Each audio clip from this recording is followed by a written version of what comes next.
and welcome to the Swift Talk. I'm Kate, the Swiftie. And I'm Not So Swift Sam. The Sam that's not so swift. It's like Sam I Am. Do you like red albums? I do not like red albums. I do not like them not so swift Sam. You am? You am? I am. I am, you are, we is. What do we have to do with red albums? Well, I couldn't ask about green eggs, so I had to ask about red. Is there not a green? There's a green album, but Weezer owns the rights to it. Well, green is the color of debut, but we don't have Taylor's version of that yet. So. So we're not allowed to talk about that. Yeah. That color's off the table. Speaking of, Keith Urban was asked about working with Taylor Swift because she, when she was just a baby, opened for him. Mm-hmm. And then they collaborated on Fearless Taylor's version for a song. And they were like, oh, they had to give an album. He's like, wait, is this Fearless Taylor's version? Or, because she'd be real mad if I was looking at one that wasn't Taylor's version. These people terrified to tick off Taylor. She owns it. Yeah. This is the one that she doesn't know, and you're showing her essentially the forgery that came first. The stolen work. Hey, speaking of Taylor's version, I read the other day that she had to file the final Final. of those two albums. Yeah. Just the other day. She's got to use them by the summer. Is it going to happen? I mean. What's the internet say? What's the prediction? What's the over-under, Kate? The Swift talkers are clowning hard for 4th of July. Her Independence Day? Well, because the Endgame song has a 4th of July lyric.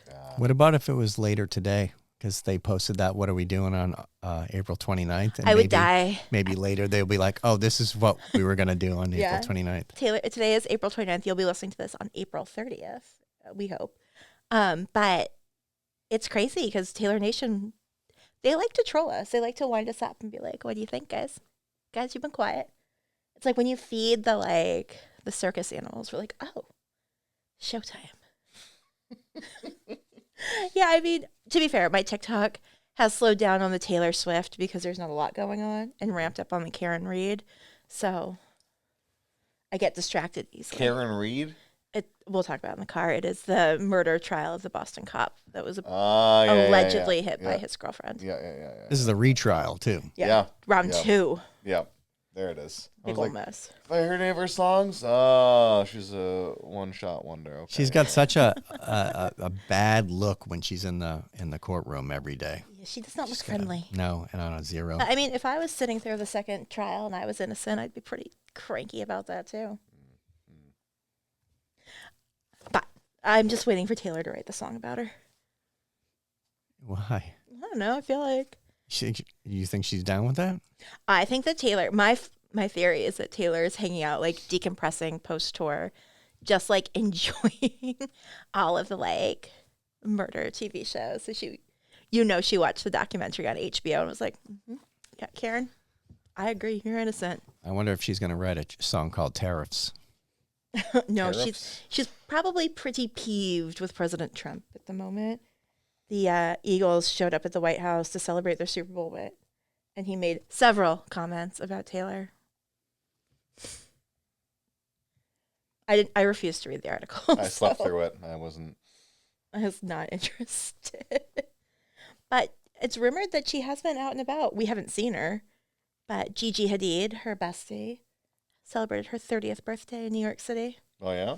Yeah, and we saw Anne Hathaway and her sister Bella and the boyfriend Bradley Cooper. And Dumois said that Taylor was there, but we didn't see her. Travis is I haven't out seen any golfing. pictures of her. Nope, there haven't been any. Strange. She's not disguised as a giant squirrel or anything? Not yet. Not that we know of. There's none of that either. Taylor knows how to get in and out of places without being seen. She knows how to do it. I thought she was here. She did get brought up by another famous artist. Yeah? One that's a little more CM speed. Imogen Heap gave an interview where Taylor came up. Oh. And Imogen famously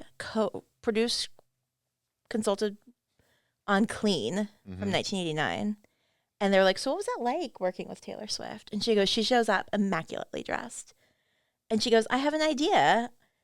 She pulls out her phone and she played it. And I was like, that's good. Should we record it? And they went downstairs, had a cup of tea by the fire. Taylor wrote the next verse. Imogen played some music. They wrapped it up by dinner. And Clean is one of the like cornerstone songs on 1989. Wow. It's one of those ones where we're like, Did we like it? we did it a long time ago.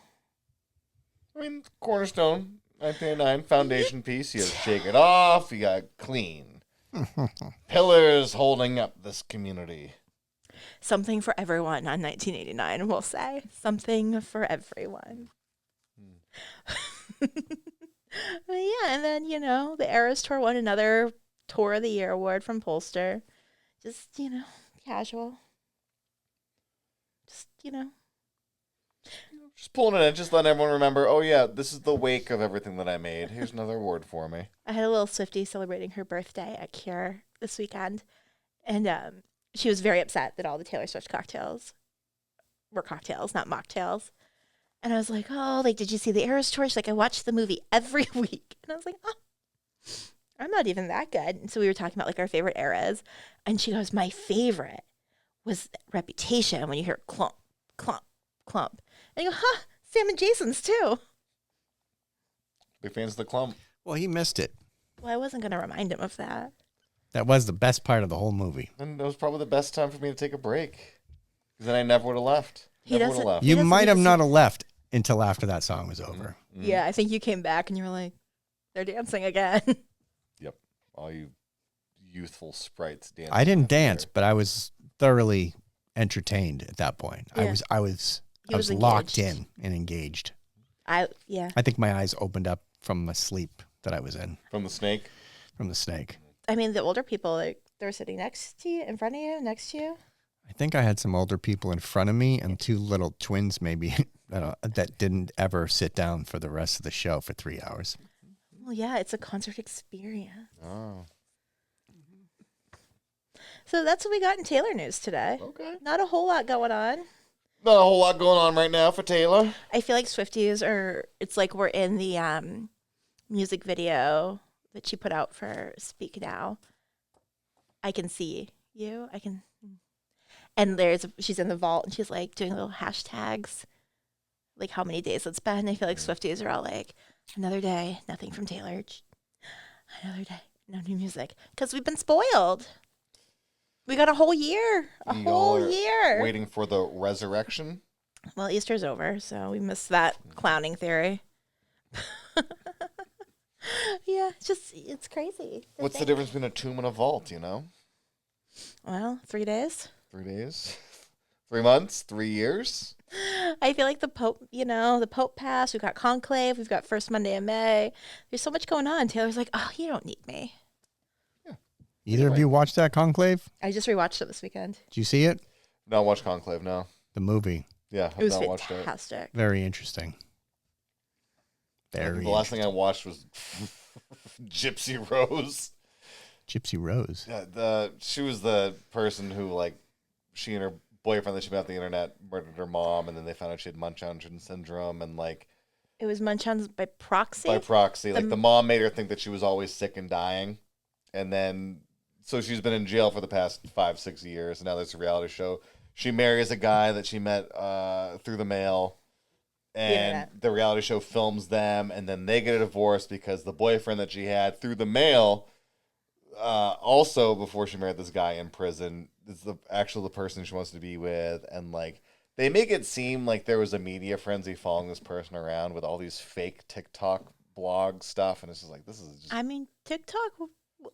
She was big topic of TikTok for a while. It sounds like a big shit show. She's a big Swiftie.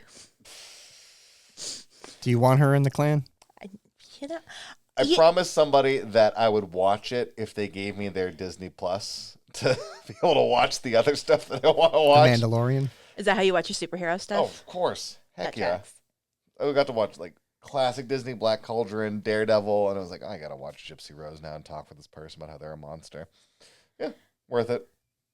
It's a big price. I haven't even watched Oh, that. it was high price. I'm not getting back those 7 hours of my life or whatever it was.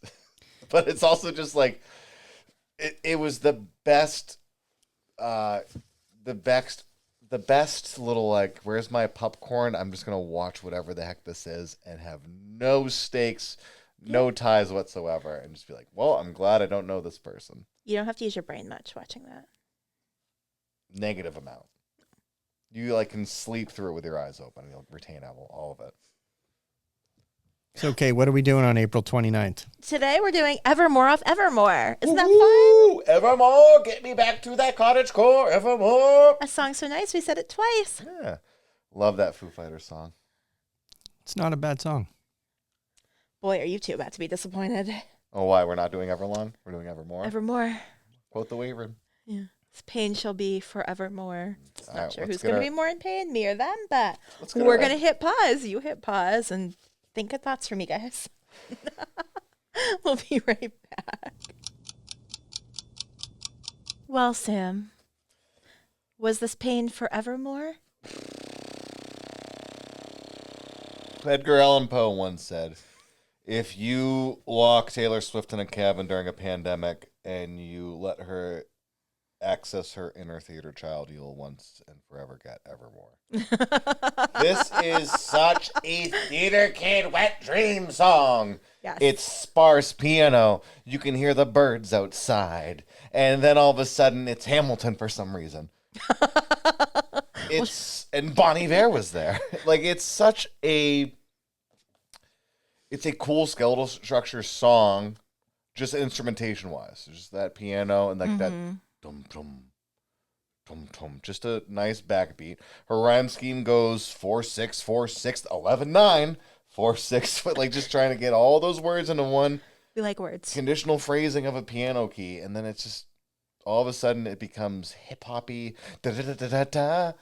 Like, it feels like I was back in if Destiny's Child was being written today type of situation. Just when Bon Iver repeats and she's trying to fit it's back to that Taylor hates silence, so every single stanza of music has to have words in it. Well, when you've been living in silence through a pandemic, you can't have silence in your song. Is that when she wrote this one? Yeah. Really? These are the pandemic core. The pandemic core. I thought it was cabin core. Cottage core? Yeah.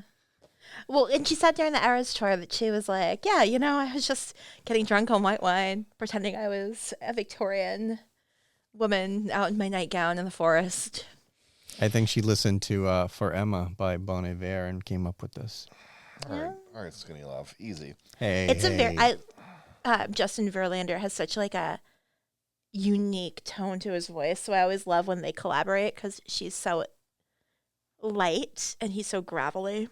I think it's always a good, they always collaborate on songs about, despair. But it's almost like this Michael McDonald caliber of it's like that higher gravel. Yeah, I think that's why I like it so much.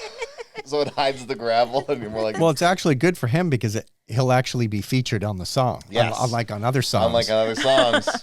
You don't even know if someone's really collaborating. One Taylor Swift song that says now featuring more Bon Iver. I'll wait. It's kind of that. All right, it's a bittersweet song. It's more of like the sweet is the inside, the bitter's the outside. Mm-hmm. Gray November, I've been down since July. Like, okay, it's been a funk. I've been in a funk for a while. And it's that, catching my breath, standing by the open window, catching my death of being like, you're the chill is there. You're feeling the cold. But you kind of want to feel the cold. You kind of want to have that going through you right now. And it's not the, this will calm me down. It's this is catching my zen. Like, this is the calm of being like, this is exactly the motif I want. It's sweater weather. I want to wear my sweater. I want to be outside. I want to have my hair braided. I want to be looking over the shores of this moor. I felt moored too. I feel like a shipwreck. And you know what? There's something beautiful about a shipwreck. I'm catching my breath. This British boy over here. This British boy is not in the cottage. I'm catching my breath. I'm gonna, I'll be fine without him. He's not the one in my sails. Sweater weather. I'll be fine. Catching my death. Bon Iver, come in here. Bon Iver. It's just, there's that injection of franticness that's surrounded by the comfort of the wool. It's scratchy, but you're being warm in it. Well, it's holding that moisture, but you like it. It's the numbness and the comfort it's the comfort of numbness almost. Yeah. Where you're like, all right, like, I've been in this funk, like, I've been catching my breath. I know it's over. I'm not sure you know it's over. And it's that conversation where I think, and these two albums are such a, like, interesting microscope into their relationship that they don't really realize they're doing with Joe and Taylor. Because you're looking at the song and you're like, oh, she wrote it about fictional people. And then you're like, no, she didn't. She was trapped in this house with this man who she had realized that it wasn't going anywhere. Mm-hmm. And now she's ready to kind of like stand on her own. And you're looking at these lyrics and you're like, Taylor, did you process this through your album before you mentally processed this? Shine a little light through the cracks of this floorboard right now, because she's writing this in the cabin with the guy, and isn't he with his freaking Bowery Boy featured on this? Bowery Boy's featured in these, yeah.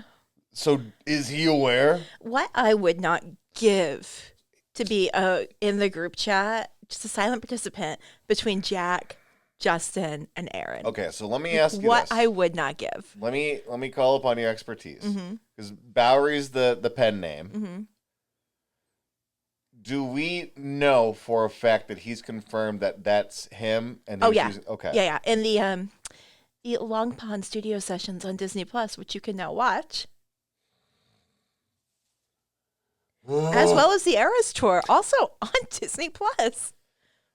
Look at Sam having access to all these amazing things. We know that he was confirmed as being like, yep, that's the name. Taylor confirmed it. Okay, so that's from Taylor. But he didn't confirm it.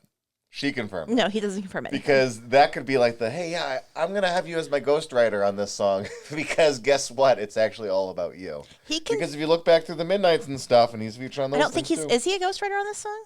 Yeah. It says, He is. Oh. He is. I didn't go down that far. Yeah. He's a ghostwriter on the song that's about him? Oh, yeah. I think Taylor's particular form of vengeance. She's bold. Help me build the weapon of your own destruction. Well, I'll wait. It's really interesting because I feel like this is their fight. And so maybe he wasn't so much the ghostwriter, but she took parts of the fight and put it into the song, and this is how they worked through it relationship-wise. He got the Grammy. She called it a day. Well, this is the more melodramatic and more stripped down Good Luck Babe.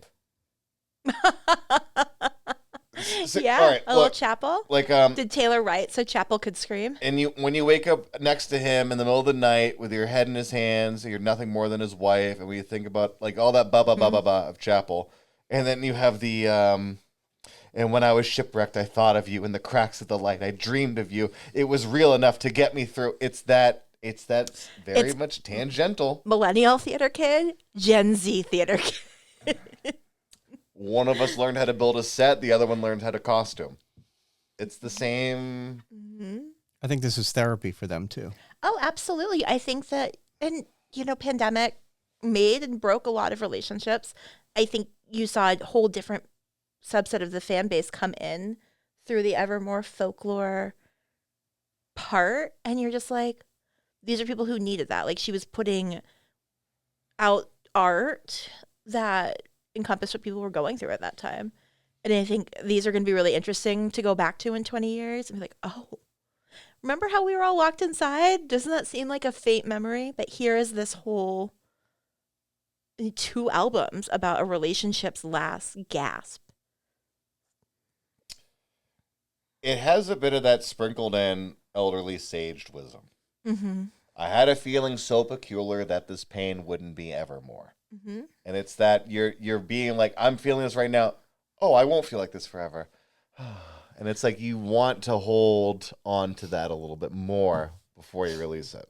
Yeah, I think it's when you've made peace with it. Like in your brain, you know that you've really moved on, that you're going to be okay. You know that like it's the end and it's over, but they're still there and you're like, well, it's so comfortable.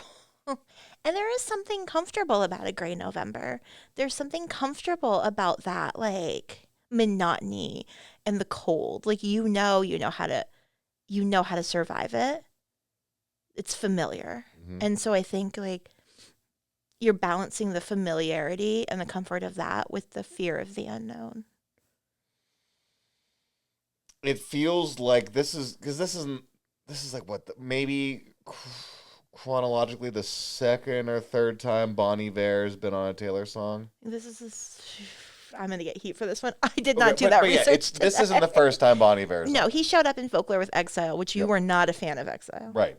You didn't like the eyes. But I wasn't even gonna go into the rhyme scheme's garbage here. Well, let's keep some peace this week. There's something where some pairings work really great, and you don't know that you needed it. Mm-hmm. Kendrick and Taylor, great pairing. Mm-hmm. Lana Del Rey and Taylor, what? You wouldn't know they were paired together. Like Bon Iver. Lana's going through it these days. These two together, it's peanut butter and chocolate. It's two very different things that can stay on their own and get together. Sweet and salty. It works really well. Mm-hmm. And it's kind of like, you know what, if the National and Bon Iver and Taylor all did an album together, it'd probably be like a Traveling Wilburys like big composition. Like you'd have big featured artists that are just like, we exist in our own realm, we're doing this together, and then we're done. Well, it's Sad Boy meets Sad Girl. I mean, the National and Bon Iver, not pop princes. Like, they're not out there, like, you're not dancing to their music. And, like, Taylor, this was Sad Girl era Taylor. Like, these songs are something dramatic and sad has happened on the CW or the OC or, like, this, anyone can relate to teen drama, something, Grey's Anatomy. I feel like this is a Gilmore Girls song. Yeah, because the fall. Yeah. Like, this feels a little Gilmore Girly, like, where, you know, Rory is, like, moving out of, this is, like, the end. Like, Rory's moving out of Yale. She's done with Logan. Like, she doesn't really want to be done. She's going back to Stars Hollow, which is comfortable, but she's not. Like, you kind of feel that. Like, and I think millennial women love, speaking as one, love these type of, like, it's cozy not to know what you want. It's okay. It's cozy it is not okay to not want to make any changes. That is it. We're gonna sit here for a minute. It's not gonna be for evermore, but we'll sit here till we think we're ready. We'll wait for those precedented times. I'm a leaf on the breeze. Yeah, you know, millennial women just living our best lives through Taylor Swift. I think that this song is kind of one of the reasons I've been like, I do enjoy The Cottage more than I enjoy any other flippin' era, because it's such it's a mood, and yet it's not trying to sell anything.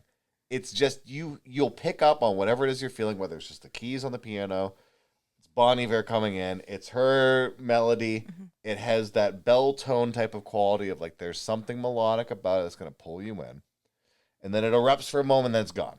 And it's that theater kid energy. It's over the top in a lot of ways, and yet it's for like the right reasons. It's not like it's polished. It's polished, and it's enough of a departure from everything else that she was doing before she got into the Cottage during the lockdown that it made her stand out more, because it wasn't just, I don't know, man, there's something beauty, but when you watch just something such, it's stripped down so much. That's where it's the core is there. You can see exactly what you can build everything else around, and that's good as it is. I think this is for Taylor, in the Taylor universe, this is that pre-panic attack. Like, your world doesn't fit. You're feeling the uncomfortable. You know it's coming. And maybe you've pushed it off a little bit with Midnights, and then you have the full-blown panic attack with Tortured Poets. And so, like, it's really interesting to look at these two albums now, knowing what we know. Or what we think we know. I don't think we really know, but to look at these in a different light. And I think you really take a moment with songs like this, and they're so beautiful. And I think there's just something about Bon Iver and the voice and Justin's like inflections on how he sings words with Taylor's very like distinct sound that makes us a little bit okay. Like, you're going to be okay. You're not good. I don't promise you're going to be good, but you're not going to be here forever. And I think these are why people really related to these songs during that time, because we knew COVID we were coming back out of it. We knew we weren't going to be stuck in our house forever. But like, if we had to sit here for another couple days, we'll be okay. Hey, death is coming. Have a cupcake, wear a sweater. It's sweater weather. Sweater weather. I can't get that accent though. Sweater weather. I look at this album like MTV Unplugged, Yeah. stripped down. I often wonder how terrifying it must have been to be Taylor dropping the first album, Folklore. And she dropped it. She said, "Hey guys, I'm doing a folk album. It's out midnight Friday." It was on like Wednesday. And we're like, she's doing what? And it came out and we're all like, I'm going to love it because I love Taylor. And they were like, wait a minute, I actually really love this. I'd like to see her do a whole album of just acoustic guitar or piano or both in one album. I feel like it's coming because of the Eras Tour acoustic set. I feel like we might get it. Like if we ever get a greatest hits from Taylor, I think. Or she could pull it off for like a record store day. That would be good too. She loves a record store day. Her record store day albums. Yeah, it went quick. Yeah. I went to go try to get it for you, but it was gone. Oh no, you can't. Like people line up. Mm-hmm. It's usually the first or second thing. Swifties don't mess around. No. Who's to say? Who's to say? Well, who's to say what song we're doing next week? Well, each and every week we roll the Jillian Petruzziello die. We got to pick a song. She got a new phone. She got a new phone. Yeah. We roll the Jillian Petruzziello. Give us a call on her new flip phone. You have no reason not to answer my calls now. Roll for an album, roll for a song, rolling for an album now. Ready? Ready. Boom, boom, boom. Rolling for 8. Ooh. Folklore. Back in the cottage. Early cottage. Back in the cottage. Well, I don't know if you can roll because we only have one left. We only got one left. What do we got? My tears ricochet. Because you're so sad that we're crossing another album off? Or Yes, but I don't think that's what she means by it. But yes. the song is called My Tears Ricochet. Yes. Ugh. This sounds like The Matrix. This sad. sounds like you will love the production and tolerate the lyrics. All right. On a scale of 1 to 10, how disappointed will I be with the rhyme scheme? Top of your head. Oh, I mean, you're usually at a 6, so My tears ricochet. That is all I have to say. yeah, I'd probably about an 8. Nothing ever matters, bae. Dare to dream she uses Bay. Who's your favorite Parker? Trey? All right. Well, I guess we have a lot to look forward to next week. Perfect. You tell us if you think Sam's going to be disappointed by the rhyme scheme or how many syllables she fits into a note. Oh, it's one of those. Who could say? Who could It's say? a cottagecore. If you haven't already, make sure to like, follow, subscribe, rate, review, tell all of your friends, watch us on YouTube. If you're watching us on YouTube, listen to us on Spotify too. Yeah. 2 for 1s. And thanks for all the people that have been posting notes to you guys on Instagram. We love them. We're getting so many. We are gonna post again. The sun is out. One day we'll post again. One day. I just One don't have any theories. We'll post when she starts posting. You know, when she starts putting up When those Taylor albums. comes back, we'll be back on the socials. Maybe not, but we'll see what happens. Thanks again for listening. I'm Kait the Swiftie. I'm Not So Swift Sam. We're back next week in our cottagecore era again with... You're the reason for my teardrops ricocheting. We already did that one.